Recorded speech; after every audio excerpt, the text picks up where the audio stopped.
Hey, good afternoon, friends. How is everyone?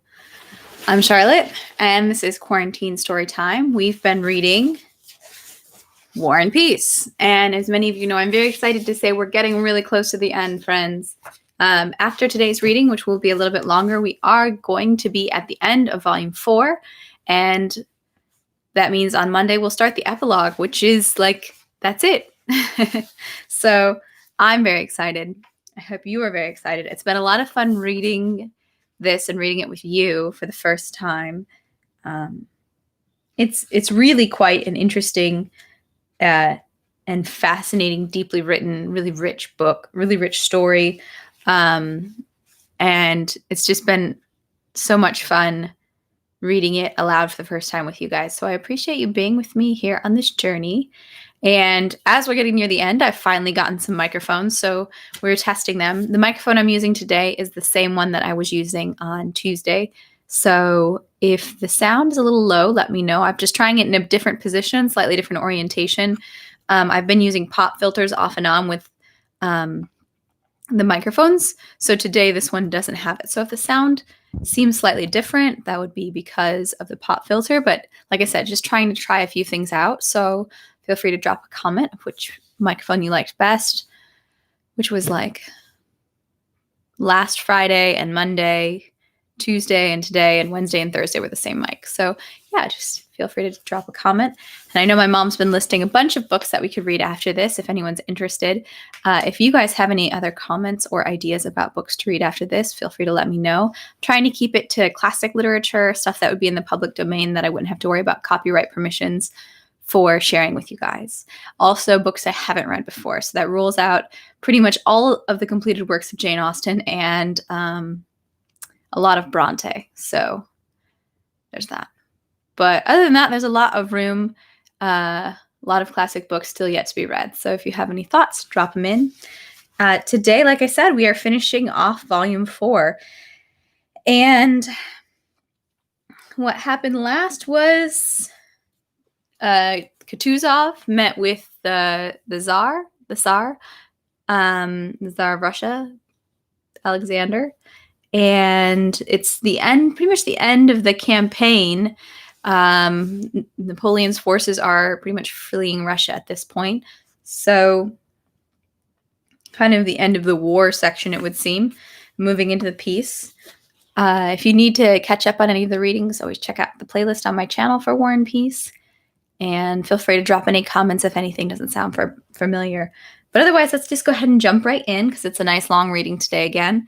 We're starting in section 11. So volume 4, part 4, section 11 through 20.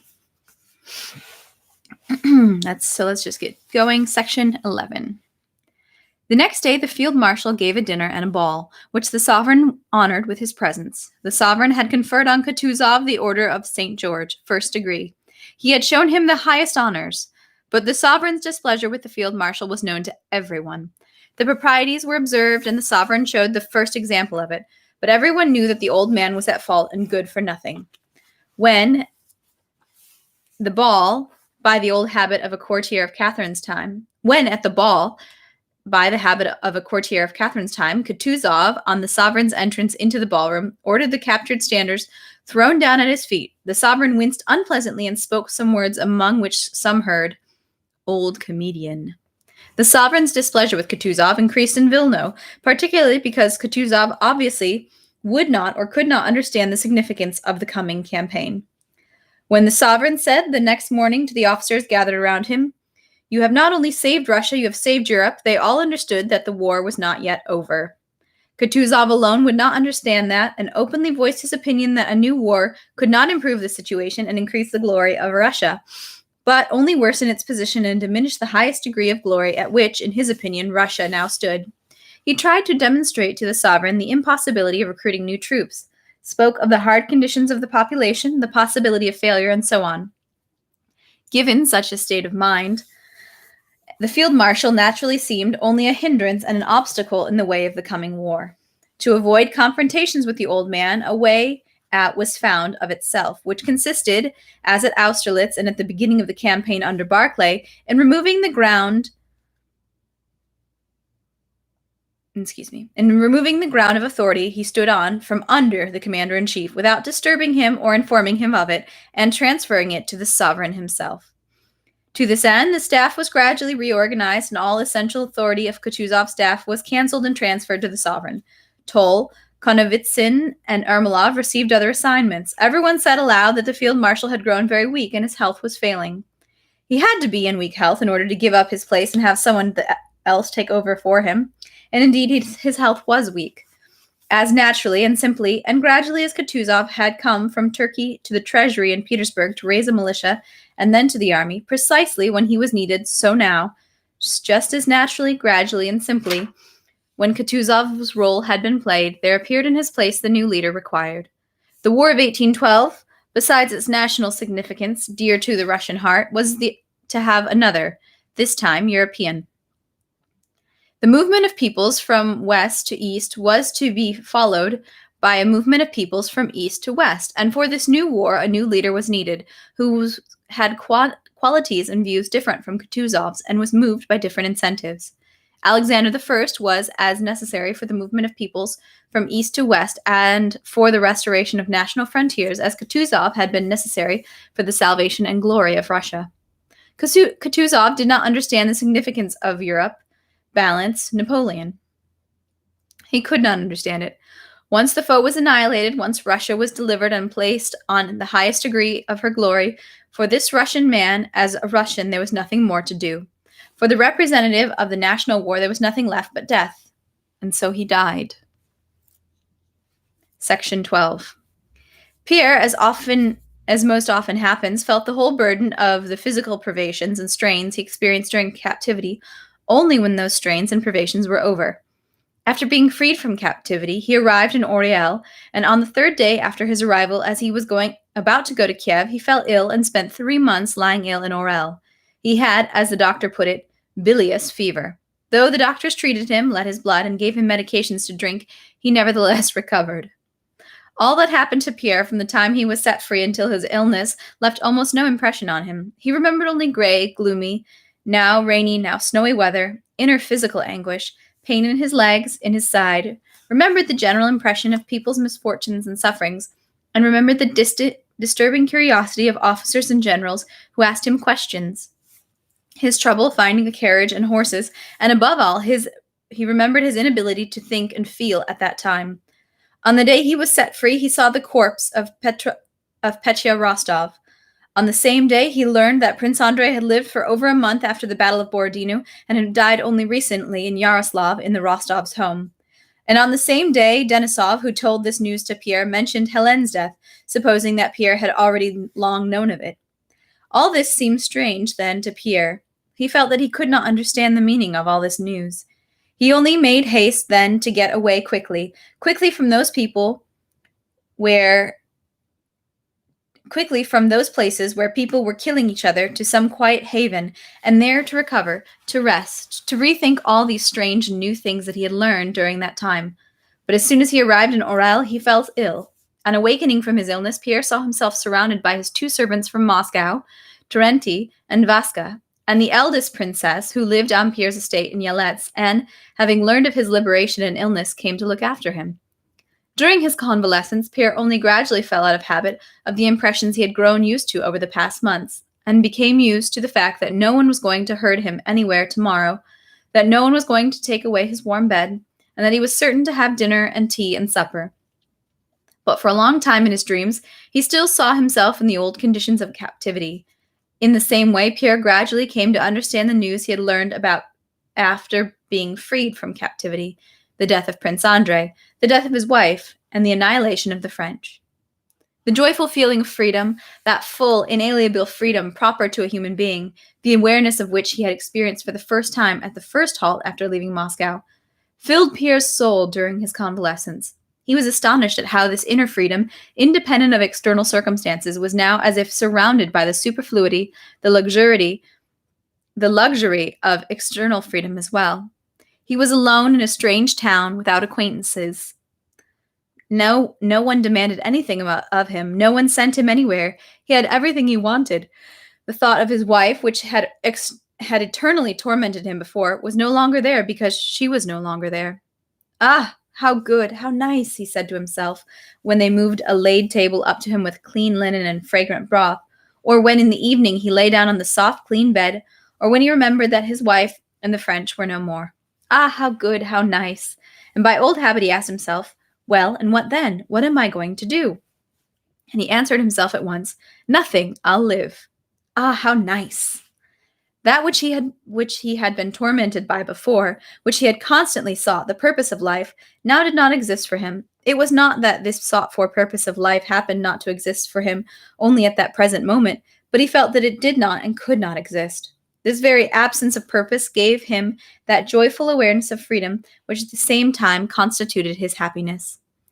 He could have no purpose because he now had faith, not faith in some rules or words or thoughts, but faith in a living, ever-sensed God. Before he had sought for him in the purposes he set for himself, this seeking for a purpose had only been a seeking for God. And suddenly he had learned in his captivity, not through words, not through arguments, but through immediate sensation, what his nanny had told him long ago, that God is here, right here, everywhere. In captivity, he had learned that God, in Karatev, was much greater, more infinite, and unfathomable than in the architecton of the universe recognized by the Masons. He experienced the feeling of a man who has found what he was seeking under his own feet, while he had been straining his eyes looking far away from himself. All his life he had looked off somewhere, over the heads of people around him, yet there was no need to strain his eyes, but only to look right in front of him. Formerly he had been unable to see the great, the unfathomable, and the infinite in anything. He had only sensed that it must be somewhere and had sought for it. In all that was close and comprehensible he had seen only the limited, the petty, the humdrum, the meaningless. He had armed himself with a mental spyglass and gazed into the distance, where the petty and humdrum, disappearing in the distant mist, had seemed to him great and infinite, only because it was not clearly visible. Thus he had looked at European life, politics, masonry, philosophy, philanthropy. But even then, in moments he regarded as his own weakness, his mind had penetrated this distance, and now, there too, he had seen the petty, the humdrum, the meaningless. Now he had learned to see the great, the eternal, and infinite in everything, and therefore, in order to see it, to enjoy contemplating it, he had naturally abandoned the spyglass he had been looking at through, until then, over people's heads, and joyfully contemplated the ever-changing, ever-great, unfathomable, and infinite life around him. And the closer he looked, the calmer and happier he became. The terrible question, why, which formerly had destroyed all his mental constructions, did not exist for him now. Now, to this question, why, was a simple answer was always ready in his soul, because there is God, that God, without whose will not a single hair falls from a man's head. Section 13. Pierre was almost unchanged in his external ways. To look at, he was exactly the same as he had been before. He was as absent-minded as before, and seemed to be taken up not with what was in front of his eyes, but with something special of his own. The difference between his former and present states consisted in the fact that formerly, when he forgot what was in front of him or what was being said to him, he would wrinkle his brow with suffering, as if trying to, but unable to make out something far away. Now he forgot what was being said to him and what was before him in the same way, but now, with a barely perceptible, as if mocking smile, he peered at what was in front of him and listened intently to what was being said to him, though he obviously saw and heard something quite different. Formerly he had seemed a kind but unhappy man, and therefore people had involuntarily shunned him. Now a smile of joy of life constantly played over his lips, and his eyes shone a sympathy for people.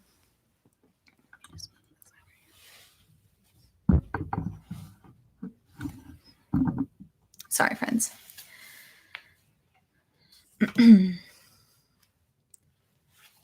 The question, are they as content as I am? And people enjoyed being in his presence. Formerly he had talked a great deal, and had become excited as he talked, and listened little. Now he was rarely carried away by conversation, and was able to listen so well that people willingly told him their innermost secrets.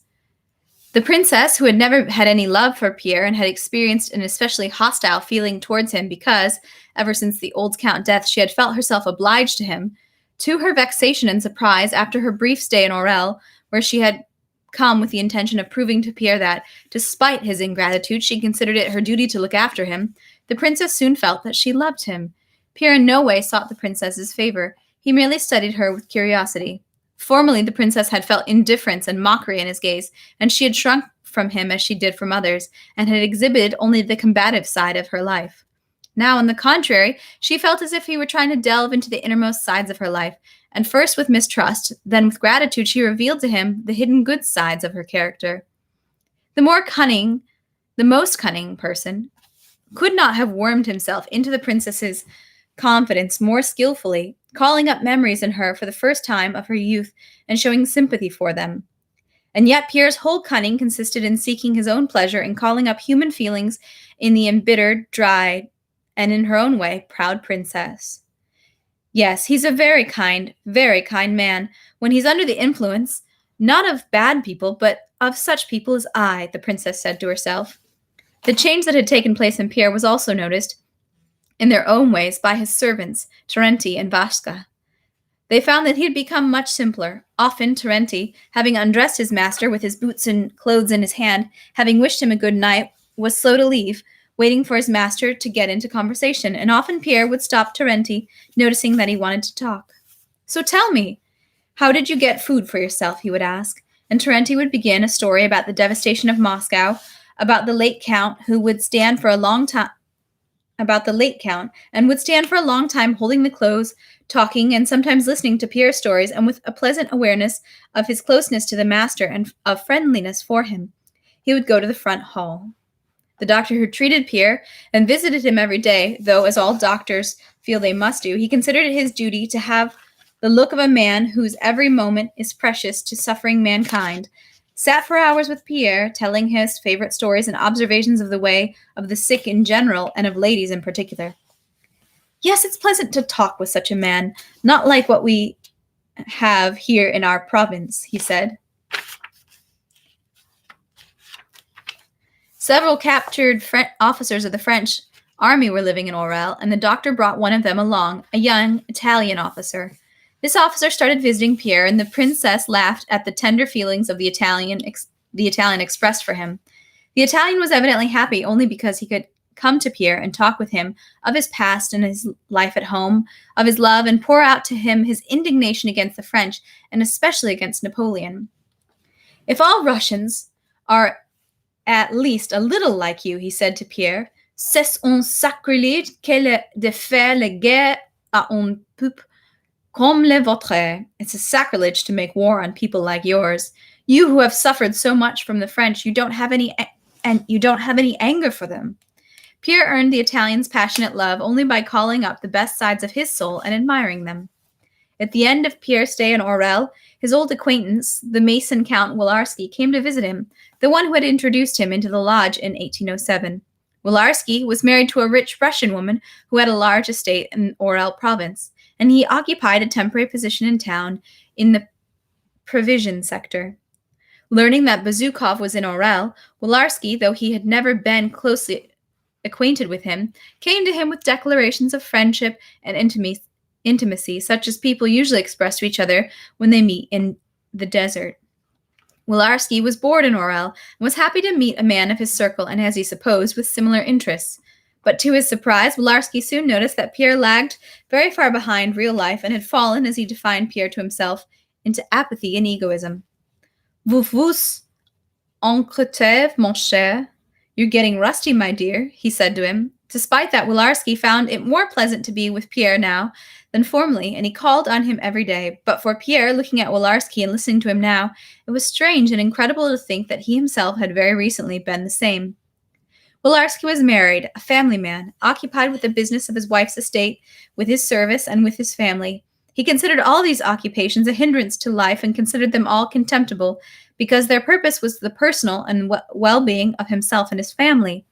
Military, administrative, political, and Masonic considerations constantly absorbed his attention, and Pierre, without trying to change his view, without judging him, with his now quiet constant, quiet, joyful mockery, admired this strange phenomena he knew so well.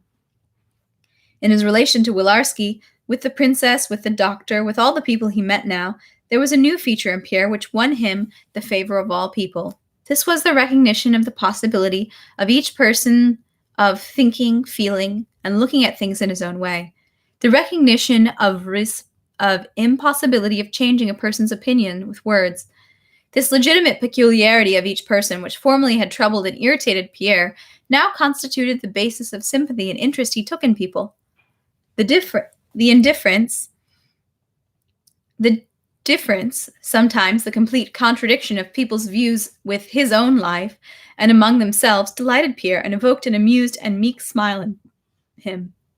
In practical matters, Pierre now felt unexpectedly that he had a center of gravity which he had not had formerly. Formerly, every monetary question, especially requests for money, which he, as a very rich man, was very often subject to, had sent him into hopeless agitation and perplexity. Should I give it or not? He would ask himself. I have it, and he needs it, but the other one needs it more. Who needs it more? Maybe they're both cheats. And formerly, he had not found any way out of these suppositions and had given to everybody as long as he had something to give. He had formerly found himself in the same perplexity faced with any question concerning his fortune, when one said he ought to act this way and another that way. Now, to his surprise, he discovered that there were no more doubts and perplexities in all these questions. In him, an arbiter now appeared, who by some laws unknown to him decided what must and must not be done. He was as indifferent to the monetary matters as formerly, but now he knew unquestionably what should be done and what should not. The first application of this new arbiter for him was the request of a captive French colonel, who came to him, told him a great deal about his exploits, and in the end almost demanded that Pierre give him 4,000 francs to send to his wife and children. Without the slightest difficulty or strain, Pierre refused him, wondering afterwards at how simple and easy what had formerly seemed insolubly difficult really was. Together with this refusal of the colonel, he decided that it was necessary to employ a ruse so that on leaving Orel he could make the Italian officer accept some money which he clearly needed. For Pierre, the new proof of his strength in view of practical matters was his solution of the question of his wife's debts and of the restoration or non-restoration of his houses in Moscow and the country. His chief steward came to him in Orel, and together with him, Pierre made a general accounting of his changed income. The Moscow fire, by his chief steward's calculations, had cost Pierre around 2 million. By way of consolation for these losses, the chief steward presented Pierre with a calculation showing that, despite these losses, his income not only would not diminish, but would increase if he refused to pay the debts left behind by the countess, which could not be imputed to him, and if he did not restore the houses in and near Moscow, which cost him 80,000 a year and yielded nothing. Yes, that's true, said Pierre, smiling cheerfully. Yes, I don't need any of it. My ruin has made me much richer. But in January, Savelich came from Moscow, told him about the situation in Moscow, about the estimate an architect had given him for restoring the houses in and near Moscow, and speaking of it as a decided thing. At the same time, Pierre received letters from Prince Vasily and other Petersburg acquaintances. The letters spoke of his wife's debts. And Pierre decided that his steward's plan, which he had liked so much, was wrong, and that he had to go to Petersburg and settle his wife's affairs and had to rebuild in Moscow. Why it had to be so, he did not know, but he knew unquestionably that it had to be. As a result of this decision, his income would be diminished by 3/4. But it had to be so. He felt it. Wilarski was going to Moscow, and they arranged to go together. All through his convalescence in Orel, Pierre had experienced a feeling of joy, freedom, life.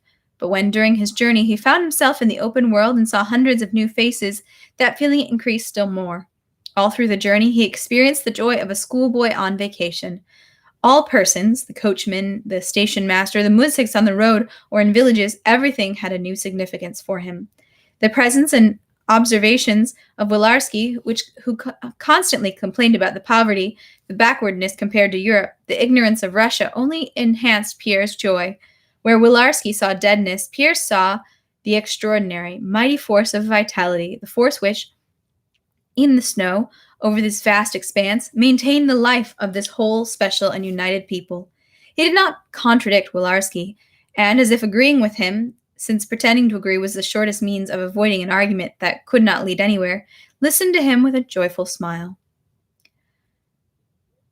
Just as it is hard to explain why and where ants hurry to and from a demolished anthill, some away from the anthill carrying specks of dust, eggs, and dead bodies, and others back to the anthill, why they run into each other, chase each other, fight. So it would be hard to explain the reasons that made the Russian people, after the departure of the French, crowd into the place which was formerly called Moscow. But just as, when looking at the ants scattered around the destroyed anthill, despite its complete obliteration, one can see by the tenacity, the energy, and the countless numbers of swarming insects that everything has been destroyed except for something indestructible, immaterial, which made the whole strength of the anthill. So Moscow, in the month of October, despite the fact that there were no authorities, no churches, no holy objects, no wealth, no houses, was the same Moscow it had been in August. Everything was destroyed, except for something immaterial but mighty and indestructible. The promptings of the people who rushed to Moscow from all sides after it was cleared of the foe were the most varied, personal, and in the initial period, for the most part, wild, animal promptings.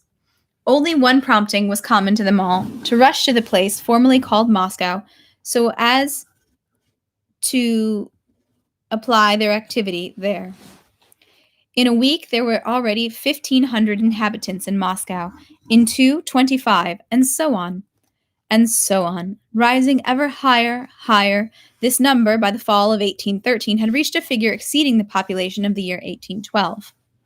The first Russian people who entered Moscow were the Cossacks of Wintzinger Road's detachment and the Muzhiks of the neighboring villages, and inhabitants who had fled and been hiding in the vicinity.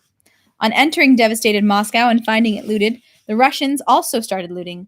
They went on with what the French had been doing. The Muzhiks came to Moscow with the trains of wagons to take back to their villages all that had been abandoned in the devastated Moscow houses and streets. The Cossacks carried off as much as they could to their headquarters. The house owners took everything they found in other houses and transported it to their own, under the pretext that it was their property. But after the first looters came another wave, a third, and looting, in time with the increasing number of looters, became harder and harder every day and took on more definite forms. The French had found Moscow empty, but with all forms of a city leading to an organically regular life, with its various functions of trade, crafts, luxury, state organizations, state government, religion. These forms were lifeless, but they still existed. There were rows of stalls, shops, storehouses, granaries, bazaars, most of them with stock. There were factories, workshops. There were palaces, wealthy houses filled with luxury objects. There were hospitals, jails, government offices, churches, cathedrals. The longer the French stayed, the more that these forms of city life were obliterated. In the end, it all merged into one indistinct, lifeless field of looting. The longer the looting of the French went on, the more it destroyed the wealth of Moscow and strength of the looters. The longer the looting of the Russians, with which they began their takeover of the capital, went on, and the greater the number of people taking part in it, the more quickly it restored the wealth of Moscow and the regular life of the city. Besides looters, the most varied people, some drawn by curiosity, some by official duties, some by calculation, house owners, clergy, high and low ranking officials, tradesmen, artisans, and muzhiks, flowed into Moscow from all sides like blood to the heart. Within a week, muzhiks came with empty carts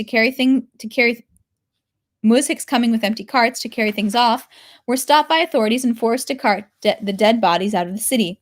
Other muzhiks, hearing their comrades' failure, came to the city with wheat, oats, hay, and beat each other down to prices lower than before. Teams of carpenters, hoping for high pay, entered Moscow every day, and on all sides there were new houses under construction and burned-down houses were being repaired. Merchants opened their stalls for trade. Cook shops and inns were set up in the burnt houses. The clergy resumed services in many churches that had not burned down. Donors brought looted church objects. Officials set up their baize-covered tables and file cabinets in small rooms. The higher authorities and police took charge of distributing the goods left by the French. The owners of those houses in which many things had been brought together from other houses complained of the unfairness of bringing them all to the faceted palace. Others insisted that the French had brought things together in one place from various houses, and therefore it was unfair to give the owner of the house the things found in it. The police were abused, they were bribed. The estimates of burned-down government property were inflated tenfold. There were demands for relief. Count Rostopchin wrote his proclamations. Section 15. At the end of January, Pierre arrived in Moscow and settled in the surviving wing of his house. He called on Count Rostopchin and on some acquaintances, who had returned to Moscow and intended to go to Petersburg in 2 days. Everyone was celebrating the victory. Everything was boiling with life in the destroyed and reviving capital. Everyone was glad to have Pierre back. Everyone wanted to see him, and everyone asked him about what he had seen. Pierre felt especially amicably disposed towards all the people he met, but now he involuntarily kept himself on guard with all people, so as not to bind himself by anything. To all the questions put to him, important or trifling, he replied with equal vagueness. To whatever he was asked, where was he going to live? Was he going to build? When would he be going to Petersburg, and might he take a little box with him? He replied, yes, maybe, I think so, and so on. Of the Rostovs, he heard that they were in Kostroma, and the thought of Natasha rarely crossed his mind. If it did, it was only a pleasant memory of long ago. He was not only free of the conventions of life, but also of that feeling which he, as it seemed to him, had deliberately affected.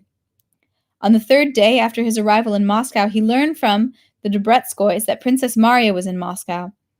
The death, the suffering, the last days of Prince Andrei had often occupied Pierre, and now came to his mind again with new vividness. Having learned at dinner that Princess Maria was in Moscow and living in her unburnt house on Vzdizvahenka, he went to see her that same evening.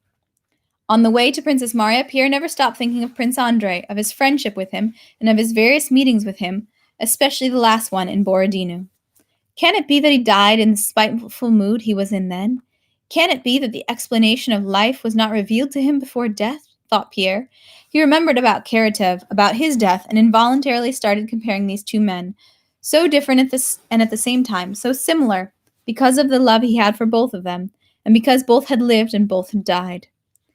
Pierre drove up to the old prince's house in the most serious state of mind. The house was intact. There were traces of damage, but the character of the house was the same. An old servant who met Pierre with a stern face, as if wishing to make it known to the visitor that the prince's absence had not disturbed the order of the house, and that the princess had been pleased to retire to her rooms, and that she received on Sundays. Announce me, perhaps she will receive me, said Pierre. Yes, sir, said the servant. Please come to the portrait room. A few minutes later, the servant and Dessalles came out to Pierre. Dessalles told Pierre, on the princess's behalf, that she would be very glad to see him, and asked if he would forgive her lack of ceremony that he come to her rooms upstairs. In a room with a low ceiling, lit by one candle, sat the princess with her someone else in a black dress. Pierre recalled that the princess always had lady companions, but who and what sort of these companions were, Pierre did not know and did not recall. It's one of her companions, he thought, glancing at the lady in the black dress. The princess rose quickly to meet him and gave him her hand. Yes, she said, looking intently into his changed face after he had kissed her hand. So this is how you and I meet. During the last days he often spoke of you, she said, shifting her gaze from Pierre to the companion with a shyness that struck him for a moment. I was so glad to learn that you had been saved. It was the only joyful news we had received for a long time. Again, still more uneasily, the princess glanced at her companion and was about to say something, but Pierre interrupted her. Can you imagine? I knew nothing about him, he said. I counted him as killed. All I knew from other people at third hand. I know only that he ended up with the Rostovs. What a fate! Pierre was speaking quickly, animatedly. He glanced once at the face of the companion, saw an attentively tender, curious gaze directed at him, and, as often happens during a conversation, felt for some reason that this companion in the black dress was a sweet, kind, nice being who would not hinder his heart-to-heart talk with Princess Maria. But when he said the last words about the Rostovs, the perplexity on Princess Maria's face showed still more strongly. She had again shifted her gaze from Pierre's face to the face of the lady in the black dress and said, Don't you recognize her? Pierre gazed once more at the pale, fine face of the companion with its dark eyes and strange mouth. Something dear, long forgotten, and more than sweet looked at him from those attentive eyes. But no, it can't be, he thought. This stern, thin, pale, aged face, it can't be her. It's only a reminiscence of that one. But just then Princess Maria said, Natasha, and the face, with its attentive eyes, with difficulty, with effort, like a rusty door opening, smiled, and from that open door there suddenly breathed and poured out upon Pierre that long-forgotten happiness of which, especially now, he had not been thinking. It breathed out, enveloped, and swallowed him whole. When she smiled, there could no longer be any doubt. It was Natasha, and he loved her. In that first moment, Pierre involuntarily told her and Princess Maria, and above all himself, a secret he himself was unaware of. He blushed joyfully and painfully. He wanted to conceal his excitement, but the more he wanted to conceal it, more clearly than the most definite words, he said to himself, to her, and to Princess Maria that he loved her. No, it's just because of the unexpectedness, thought Pierre. But as he was about to continue the conversation he had started with Princess Maria, he again glanced at Natasha, and he blushed still more deeply, and a still greater excitement of joy and fear seized his soul. He became entangled in his words and stopped in the middle of his speech. Pierre had not noticed Natasha because he had never expected to see her there, and he had not recognized her because of the change that had taken place in her since he had last seen her was enormous. She had grown thinner and paler. But that was not what was made her unrecognizable. It had been impossible to recognize her in the first moment as he came in, because on that face, in the eyes of which formerly there had always shone a secret smile of joy, the joy of life, now, when he had come in and glanced at her for the first time, there had been not even the shadow of a smile. There had been only eyes, attentive, kind, and sadly questioning. Pierre's confusion was not reflected as confusion in Natasha, but only as a pleasure that almost imperceptibly lit up her whole face. Section 16. She'll come to stay with me, said Princess Maria. The Count and Countess will come any day now. The Countess is in a terrible state, but Natasha herself indeed needed to see a doctor. They forced her to come with me. Yes, is there a family without its grief, said Pierre, turning to Natasha. You know, it was on the same day that we were set free. I saw him. He was such a lovely boy. Natasha looked at him. In reply to his words, her eyes only widened and lit up the more. What can one say or think in consolation, said Pierre. Nothing. Why did such a nice boy, so full of life, have to die? Yes, in our time, it would be hard to live without faith, said Princess Maria. Yes, that's really true, Pierre hastily interrupted. Why? Asked Natasha, looking attentively into Pierre's eyes. What do you mean, why? Said Princess Maria. The mere thought of what awaits us there. Natasha, not hearing Princess Maria out, again glanced questioningly at Pierre. It's because, he went on, the only person who believes that there is a God who rules over all of us can endure such a loss as hers. And yours, said Pierre. Natasha had already opened her mouth to say something, but suddenly stopped. Pierre hastened to turn away from her and again addressed Princess Maria with a question about the last days of his friend's life.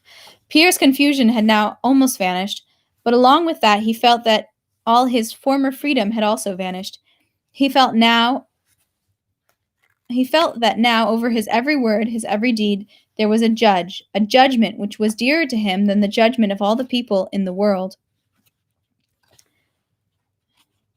He spoke now. Along with his words, he considered the impressions his word would make on Natasha.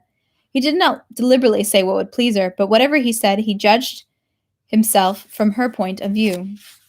Princess Maria reluctantly, as always happens, began to tell him about the state in which she had found Prince Andrei. But Pierre's questions, his animated, restless glance, his face trembling with emotion, gradually made her go into detail which, on her own, she had been afraid to renew in her imagination. Yes, so, Pierre kept saying, bending over Princess Maria with his whole body and greedily listening to her story. Yes, so he calmed down, softened. He always sought one thing with all the forces of his soul.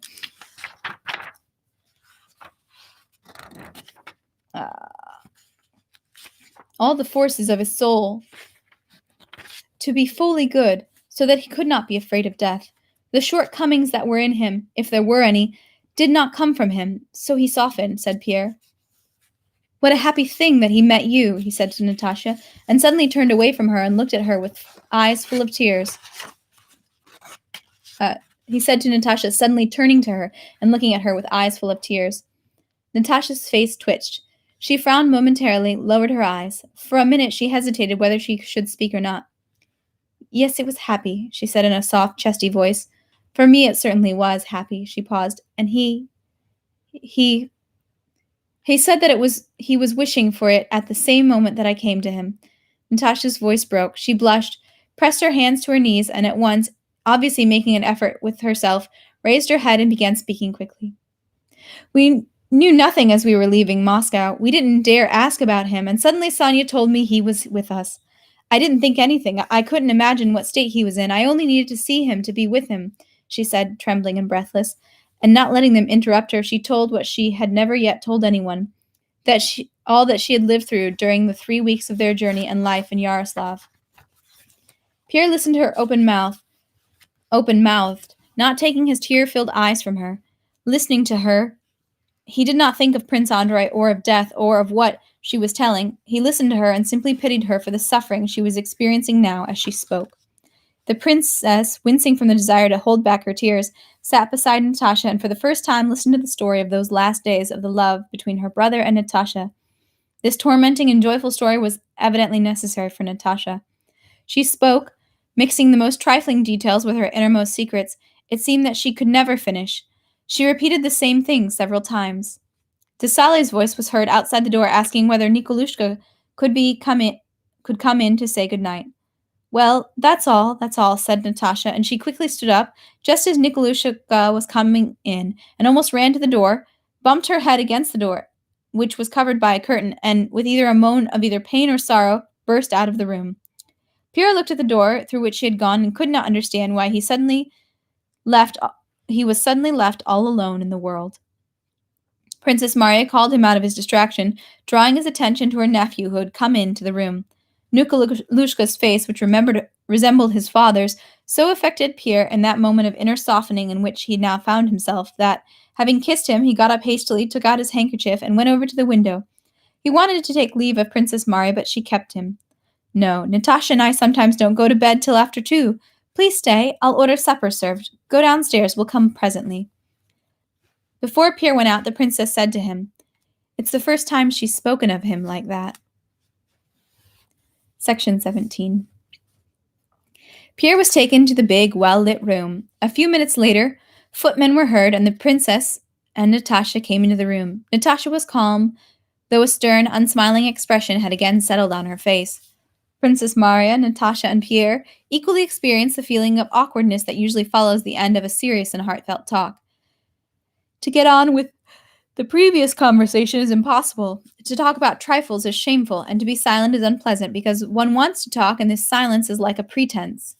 They silently went to the table. The servants moved chairs out and in. Pierre unfolded the cool napkin and, deciding to break the silence, glanced at Natasha and Princess Marya. They had obviously just decided on the same thing. In the eyes of both shone a contentment with life and a recognition that, besides sorrow, there were also joys.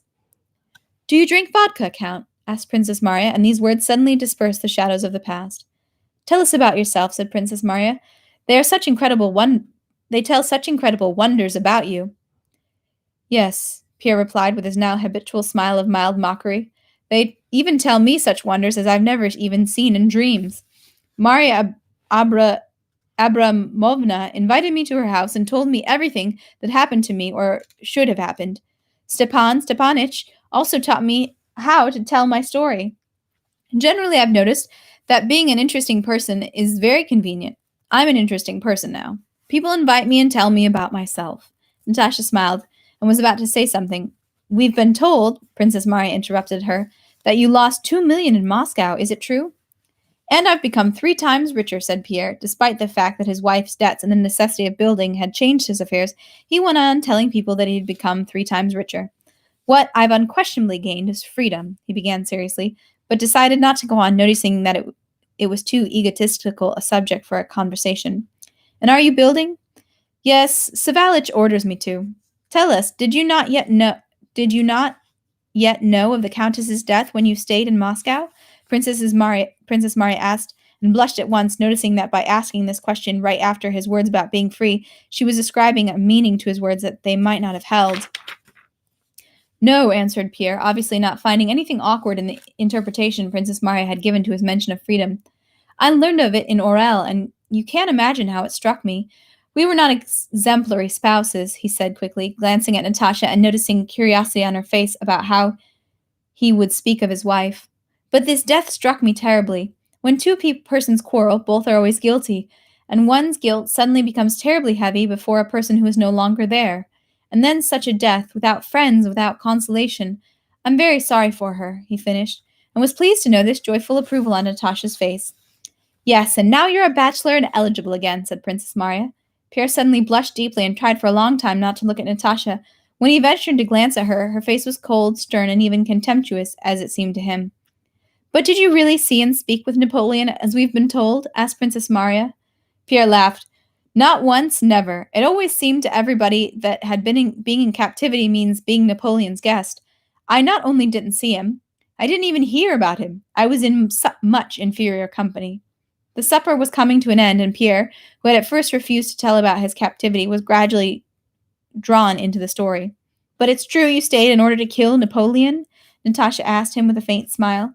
I guessed it then when we met you by the Sukharevna Tower, remember? Pierre acknowledged that it was true. Starting with the question, guided gradually by the questions of Princess Marya and especially Natasha, was drawn into a detailed account of his adventures.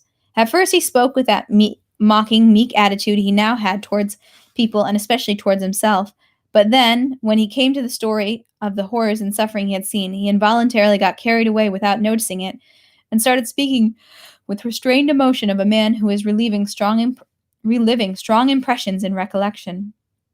Princess Marya, with a meek smile, looked now at Pierre, now at Natasha. In this whole story, she saw only Pierre and his kindness. Natasha, leaning on her arm, the expression of her face constantly changing with the story, followed Pierre without tearing herself away for a moment, clearly reliving what he was telling about him. Not only her gaze, but her exclamations and the brief questions she asked showed Pierre that she understood precisely what he meant to convey in what he was telling. It was clear that she understood not only what he was telling, but also what he would have liked to but could not express in words. His episode with the child and the woman who he was imprisoned for defending, Pierre told like this. It was a terrible spectacle. Children were abandoned, some in the flames. In my presence, a child was pulled out. A woman had their things pulled off them, earrings torn out. Pierre blushed and faltered. Here the patrol arrived and took all the men, all those who weren't looting, and me too. You're surely not telling us something. You surely did something, said Natasha, and she paused. Something good. Pierre went on with what he was telling. When he told about the execution, he wanted to avoid the terrible details, but Natasha demanded that he not leave anything out. Pierre began to tell about Karatev. By then he had stood up from the table and was pacing. Natasha followed him with her eyes and stopped. No, you can't understand what I learned from that illiterate man. A little simpleton. No, go on, said Natasha. Where is he?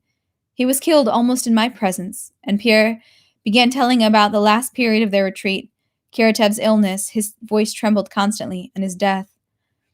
Pierre told of his adventures as he had never told them to anyone, as he had never yet recalled them to himself. It was as if he now saw a new significance in everything he had lived through.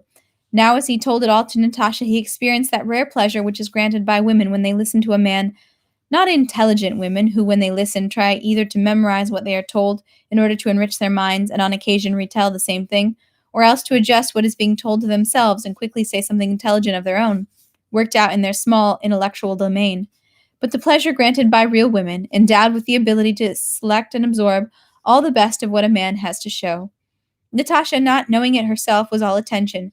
She did not miss a word of Pierre's, not a waver in his voice, not a glance, not the twitch of a facial muscle, not a gesture. She caught the not yet spoken word in flight and brought it straight into her open heart, guessing the secret meaning of Pierre's inner work. Princess Marya understood the story, sympathized with it, but she now saw something else that absorbed all her attention. She saw the possibility of love and happiness between Natasha and Pierre, and that thought, which occurred to her for the first time, filled her soul with joy. It was 3 o'clock in the morning. The servants came with sad and stern faces to change the candles, but no one noticed them. Pierre finished his story. Natasha went on looking at him intently and attentively with her shining, animated eyes, as if wishing to understand the rest, which he had perhaps not expressed. Pierre, in shy and happy confusion, glanced at her from time to time, and tried to think of what to say now in order to turn the conversation to another subject. Princess Marya was silent. It occurred to no one that it was 3 o'clock in the morning and time for bed. They say misfortunes, sufferings, said Pierre. Well, if someone said to me right now, this minute, do you want to remain the way you were before captivity or live through it all over again? For God's sake, captivity again and horse meat. Once we've thrown off our habitual paths, we think it all is lost. But it's only here that the new and the good begins. As long as there's life, there's happiness. There's much, much still to come. I'm saying that to you, he said, turning to Natasha. Yes, yes, she said, responding to something quite different. I, too, would wish for nothing except to live through it all over again. Pierre looked at her attentively. Yes, and nothing more, Natasha confirmed. Not true, not true, cried Pierre. I'm not to blame that I'm alive and want to live, and you do too. Suddenly, Natasha lowered her head to her hands and began to cry. What is it, Natasha? Asked Princess Marya. Nothing, nothing, she smiled at Pierre through her tears. Goodbye, it's time for bed. Pierre got up and took his leave. Princess Marya and Natasha, as always, came together in the bedroom. They talked about what Pierre had told them. Princess Marya did not voice her opinion of Pierre. Natasha also did not speak of him. Well, good night, Marie, said Natasha. You know, I'm often afraid that we don't talk about him, Prince Andrei, as if we're afraid of lowering our feelings and we're forgetting. Princess Marya sighed deeply, and by that sigh acknowledged the correctness of Natasha's words, but in words she did not agree with her. As if we could forget, she said. It felt so good to me tonight to tell it all, hard and painful, and very good. Very good, said Natasha. I'm sure he really loved him, and that's why I told him. There's no harm in my telling him, she asked, suddenly blushing. Pierre, oh no, he's so wonderful, said Princess Marya. You know, Marie, Natasha said very suddenly, with a mischievous smile, which Princess Marya had not seen on her face for a long time. He's become somehow clean, smooth, fresh, as if from the bathhouse, you understand, morally from the bathhouse, hasn't he? Yes, said Princess Marya, he's gained much. And his short little frock coat and cropped hair, well, just like from the bathhouse and Papa used to. I understand that he, Prince Andrei, loved no one as he did him, said Princess Marya. Yes, and he's different from him. They say men become friends when they're quite different. That must be true. Isn't it true that he's not like him at all? Yes, and he's marvelous. Well, good night, answered Natasha, and that same mischievous smile, as if forgotten, remained on her face for a long time. Section 18. Pierre could not fall asleep for a long time that night. He paced up and down the room, now frowning, thinking over something difficult, suddenly shrugging his shoulders and shivering, and now smiling happily. He was thinking about Prince Andrei, about Natasha, about their love, and now felt jealous of her past, now reproached himself, now forgave himself for it. It was already 6 o'clock in the morning and he was still pacing the room. Well, nothing to be done. It's impossible now without that. Nothing to be done. It means it has to be so, he said to himself, and hastily undressing, he went to bed, happy and excited, with no doubt or indecision. I must, however strange, however impossible this happiness, I must do everything to make it so that she and I are man and wife, he said to himself. Several days before then, Pierre had fixed on Friday as the day of his departure for Petersburg. When he woke up on Thursday, Savéliitch came to him for orders about packing things up for the trip. Why to Petersburg? What's Petersburg? Who's in Petersburg? He asked, involuntarily, though only to himself. Yes, there was something long, long ago, before this happened, that gave me reason for going to Petersburg, he now recalled. And why not? Maybe I'll even go. How kind and attentive he is, and how he remembers everything, he thought, looking at Savéliitch's old face. And what a pleasant smile, he thought. So you still don't want your freedom, Savéliitch? Asked Pierre. What do I need for freedom, Your Excellency? We lived all right with the late Count, God rest his soul, and with you we haven't seen any offenses. Well, but your children? The children will get along, Your Excellency. One can live with such masters. Well, but my heirs, said Pierre. If I suddenly get married, it may happen, he added with an involuntary smile. And if I may be so bold, it would be a good thing, Your Excellency. He takes it so lightly, thought Pierre, and he doesn't know how frightening, how dangerous it is. Too early or too late. How frightening. What are your orders, if you please? Will you be leaving tomorrow? Asked Savéliitch. No, I'll postpone it a little. I'll tell you later. Forgive me for the trouble, said Pierre, and looking at Savéliitch's smile, he thought, how strange, though, that he doesn't know that there's no more Petersburg now, and first of all, that this thing must be resolved. However, he surely does know, and is only pretending. Shall I talk to him? What does he think? Pierre wondered. No, some other time. At breakfast, Pierre told the princess that he had been at Princess Marya's yesterday and found there, who can you imagine whom? Natalie Rostov. The princess pretended that she saw nothing more extraordinary in this news than if he had seen some Anna Semyonovna. Do you know her? Asked Pierre. I've seen the princess, she replied. I heard they were matching her with the young Rostov. That would be very good for the Rostovs. They say they're completely ruined. No, but do you know Miss Rostov? I only heard about that story then. A great pity. No, she doesn't understand, or she's pretending, thought Pierre. I'd better not say anything to her either. The princess was also preparing provisions for Pierre's trip. How kind they all are, thought Pierre, to busy themselves with all this now when it certainly can't interest them any more. And for me, that's the astonishing thing. The same day, the police chief came to Pierre with an offer to send an agent to the Faceted Palace to retrieve things that were to be distributed to their owners. And this one too, thought Pierre, looking at the police chief's face. Such a nice, handsome officer, and so kind, to be concerned with such trifles now. And yet they say he's dishonest and profits from it. What nonsense! And anyhow, why shouldn't he profit? He was brought up that way, and they all do it. But it's such a pleasant, kind face, and he smiles looking at me. Pierre went to dine at Princess Maria's. Driving along the streets amidst the charred ruin of houses, he was astonished at the beauty of these ruins. The chimney stacks of the houses, the broken-down walls, picturesquely reminiscent of the Rhine and the Colosseum, were strung out, hiding each other through the burnt quarters. Cabbies and their passengers, carpenters, notching frames, market women, and shopkeepers all glanced at Pierre with merry, beaming faces and seemed to be saying, Ah, here he is! We'll see what comes of it. As he was going into Princess Maria's house, doubt came over Pierre whether it was true that he had been there yesterday and seen Natasha and spoken with her. Maybe I invented it. Maybe I'll go in and not see anybody. But he had no sooner entered the room than he sensed her presence with his whole body by the instant loss of his freedom. She was in the same black dress with soft folds and her hair done up in the same way as yesterday, yet she was quite different. If she had been like that yesterday, when he came into the room, he would have not failed to recognize her for a moment. She was the same as he had known her, almost as a child, and then as Prince Andrei's fiancée. Her eyes shone with a merry, questioning brightness. Her face had a tender and strangely mischievous expression. Pierre dined and would have stayed and sat there all evening, but Princess Maria went to vespers and Pierre left with them. The next day, Pierre came early, dined, and sat there all evening. Though Princess Maria and Natasha were obviously glad of their guest, though the whole interest of Pierre's life was now centered on this house, by evening they had talked everything over, and the conversation passed constantly from one insignificant subject to another, and frequently broke off. Pierre sat for so long that evening that Princess Maria and Natasha kept glancing at each other, obviously waiting for him to go. Pierre saw it, yet he could not go. It was becoming painful, awkward, but he went on sitting because he could not get up and go. Princess Maria, seeing no end to it, got up first and, complaining of a migraine, began to say goodbye. So you're going to Petersburg tomorrow? She asked. No, I'm not, Pierre said hastily, with a surprise and as if offended. No, to Petersburg? Tomorrow? Only I'm not saying goodbye. I'll come by for your errands, he said, standing in front of Princess Maria, blushing and not leaving. Natasha gave him her hand and went out. Princess Maria, on the contrary, instead of leaving, lowered herself onto an armchair and looked at Pierre sternly and attentively with her deep, luminous eyes. The fatigue she had clearly shown just before was now completely gone. She gave a deep and drawn-out sigh as if preparing for a long conversation. In Natasha's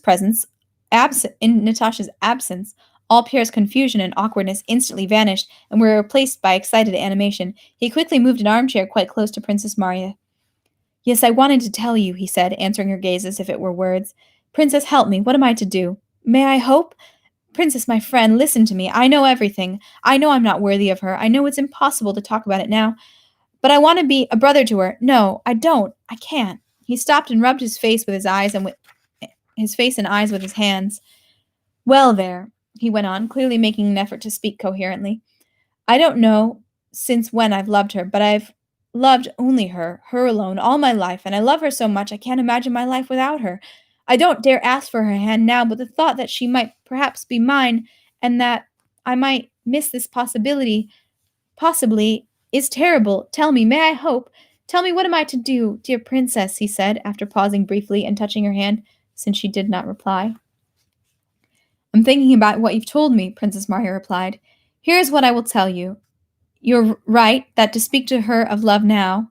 The princess stopped. She was going to say that to speak to her of love now was impossible, but she stopped, because it was the third day since she had seen by the suddenly changed Natasha, not only that Natasha would not be offended if Pierre spoke to her of his love, but that she wished only for that.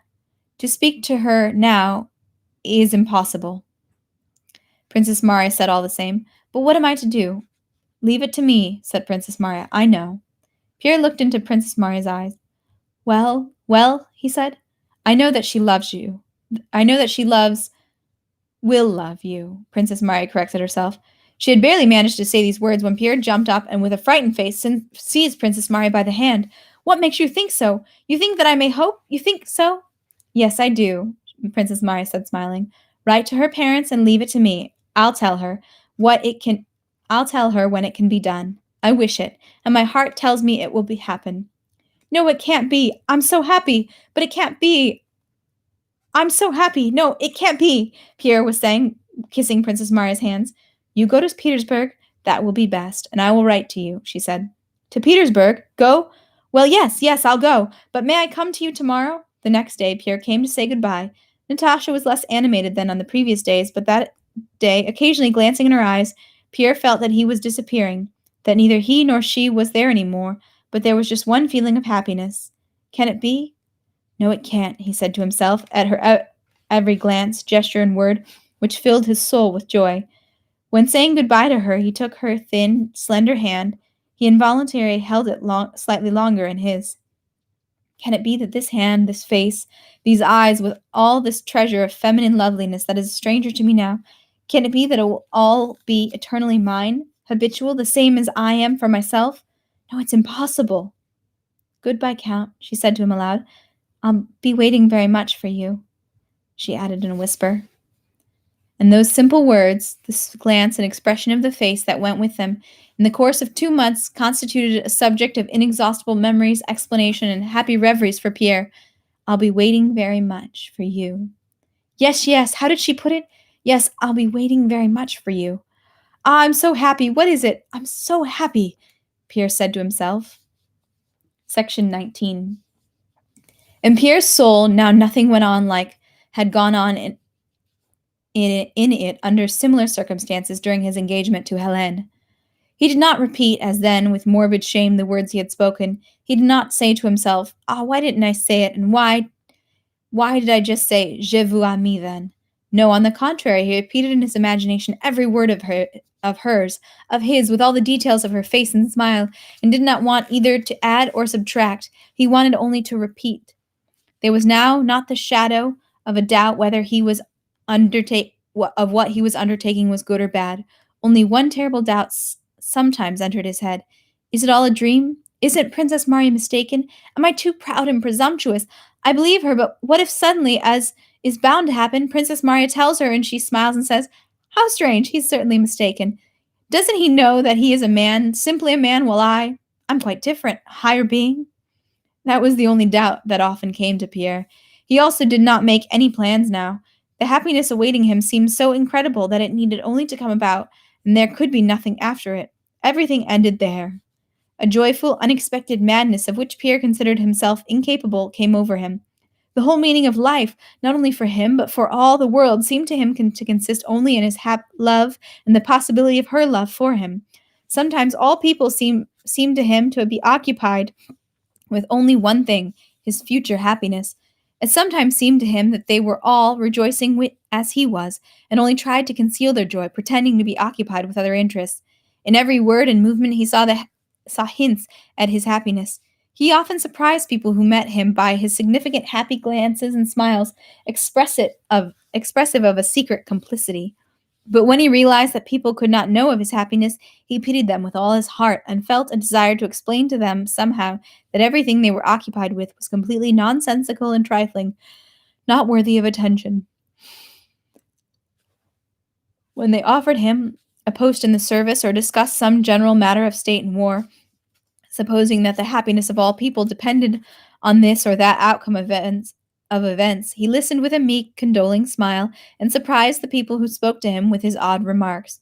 But both those people who seemed to Pierre to understand the real meaning of life, that is, his feelings, and those unfortunates who obviously did not understand it, all people in that period of time appeared to him in such a bright light of the feeling shining within him, that without the least effort, meeting any person whatever, he at once saw in him all that was good and worthy of love.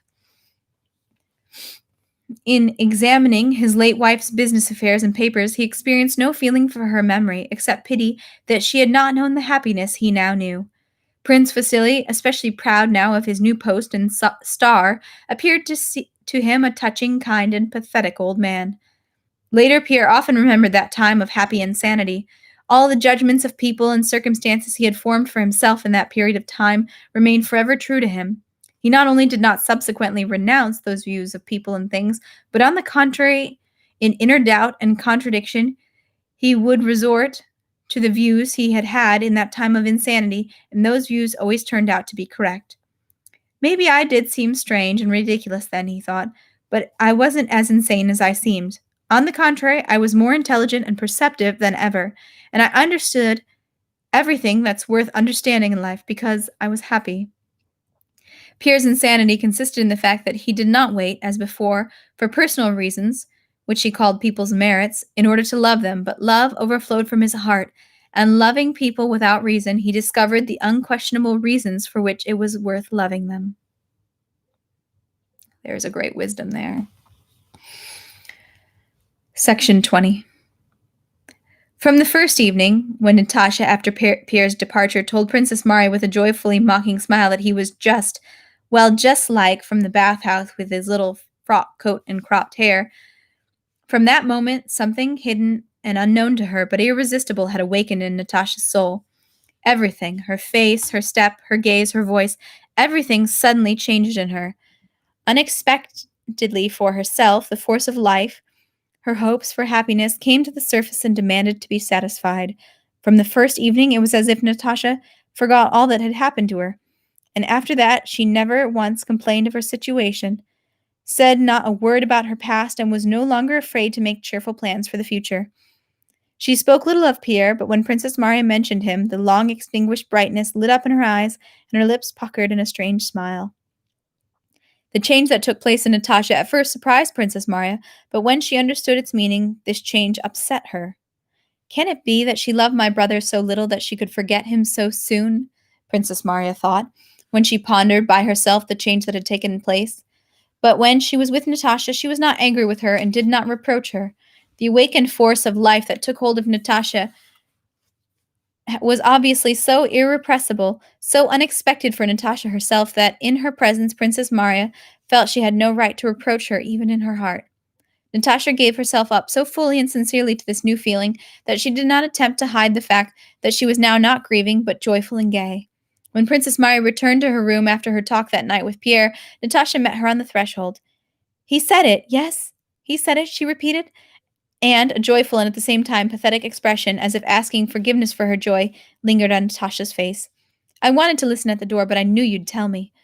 Understandable and touching as she found the gaze with which Natasha looked at her, and sorry as she was to see her agitation, for the first moment Natasha's words offended Princess Marya.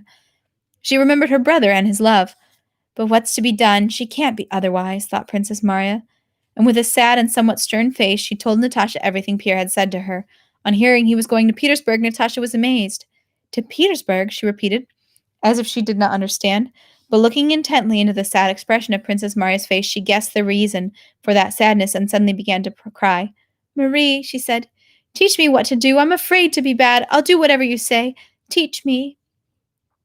"You love him." "Yes," Natasha whispered. "Then why are you crying? I'm happy for you," said Princess Marya, completely forgiving Natasha's joy on account of those tears. "It won't be soon, but someday. Think what happens when I'll be his wife and you'll have married Nicholas." "Natasha, I asked you not to talk about that. Let's talk about you." They were silent for a while. "Only what's he going to Petersburg for?" Natasha said suddenly, and hastily answered herself. No, it has to be so. Right, Marie? It has to be so." And that is the end. That is where Tolstoy ends his final volume. Too funny. I mean, I suppose it makes sense in a way. But I'm glad there is an epilogue, so hopefully he will clear up. Oops, sorry, I'm just going to move some stuff around. Hoping that this microphone orientation is helpful. Hopefully he'll clear up some of the all the little pieces he left lying about in the rest of the story. Ugh. Sorry, guys. I need a sound studio. All right. So, well, thank you for sticking with me with this slightly longer read. And as I said, that is the end of volume 4. So now we just have the epilogue, which we will start on Monday. And that is actually broken up into several parts. I believe 2 or 3 parts. And Tolstoy has a little note here at the end, I think, as well. Let's see. But yeah.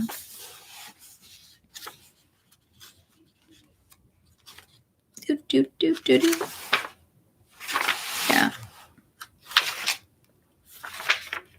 Yeah, it looks like 2 parts.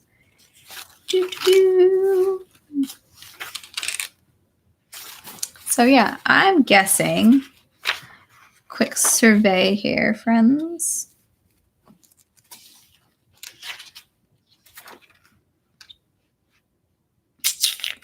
I think we could probably finish it by the end of next week. So yeah, I hope you have been enjoying it. I do love to see the way he treats the characters and the development of them. You know, the growth and development of Natasha's character I found very interesting, and Pierre's too. I mean, I guess they're kind of like secretly the center of the story, but because Pierre went from, you know, being such a sort of had a lost sort of character and flighty and sort of, I appreciate the new sort of wisdom and gravity his indecisiveness character has gotten.